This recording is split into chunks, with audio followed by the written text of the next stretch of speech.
Aujourd'hui, j'aimerais vous partager mon verset favori. Il se retrouve dans Philippiens 4, versets 6 et 7. Ne vous inquiétez de rien, mais en toute chose, faites connaître vos besoins à Dieu par des prières et des supplications avec des actions de grâce. Et la paix de Dieu qui surpasse toute intelligence gardera vos cœurs et vos pensées en Jésus-Christ. Premièrement, ce passage commence avec un commandement. Ne vous inquiétez de rien. Ces mots résonnent profondément pour moi. Pas de la place à de l'ambiguïté ou à un grand débat théologique. Simplement, ne vous inquiétez de rien. Savez-vous ce que ça veut dire, ne vous inquiétez de rien? Bien, ça veut dire, ne vous inquiétez de rien. Est-ce que je peux m'inquiéter de mon futur?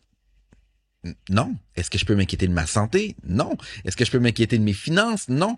Est-ce que je peux m'inquiéter pour ma famille? Non. Ne vous inquiétez de rien. Et ces mots sont pour moi une grande démonstration de la douceur de Jésus quand il nous dit que son fardeau est doux et léger. Donc, on a un commandement. Ne vous inquiétez de rien, mais en toute chose, faites connaître vos besoins à Dieu par des prières et des supplications avec des actions de grâce. Quand Dieu dit « mais », nous devons porter attention car il nous donne des instructions précieuses.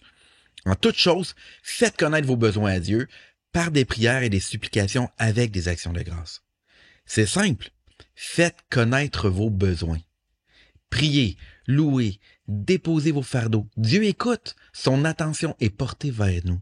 Donc, dès que la moindre inquiétude frappe à ma porte, je fais connaître mes besoins. Et ainsi, la paix de Dieu, qui surpasse toute intelligence, gardera mon cœur et mes pensées en Jésus-Christ. Voici la promesse. La paix de Dieu. Le shalom du Père. C'est-à-dire, quand que le shalom est là, rien n'est brisé et rien ne manque. Et cette paix surpasse toute intelligence. Wow! Une paix qui surpasse toute intelligence. C'est-à-dire que c'est indescriptible. On ne peut pas la décrire de façon intellectuelle. Donc, cette paix gardera vos cœurs, c'est-à-dire les émotions, ça inclut le stress, l'anxiété, et vos pensées en Jésus-Christ. La version sommaire dit même « sous la protection de Jésus-Christ ». Pourquoi Jésus?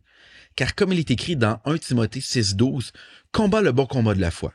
Donc, le seul combat que nous avons à mener, c'est le combat de la foi. De croire que la parole de Dieu est 100% vraie et 100% opérante dans ma vie, que par le sacrifice de Jésus, nous avons été rachetés de la malédiction et qu'en Jésus, tout est accompli. Donc, aujourd'hui, fais taire l'inquiétude, le stress, l'anxiété et accepte de t'inquiéter de rien.